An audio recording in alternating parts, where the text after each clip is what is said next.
Quick video of a Bally Motor Dome Turbo Cheap Squeak board. I have it connected to my general rig here, driving it with an Altec MPU that's currently running Spy Hunter ROMs. But let's just press some playboard switches and listen up.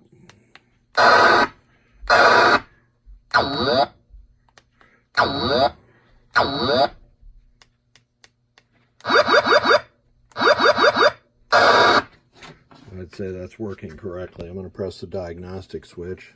And that seems to be normal. Boots up normally too, so I'm calling this one good.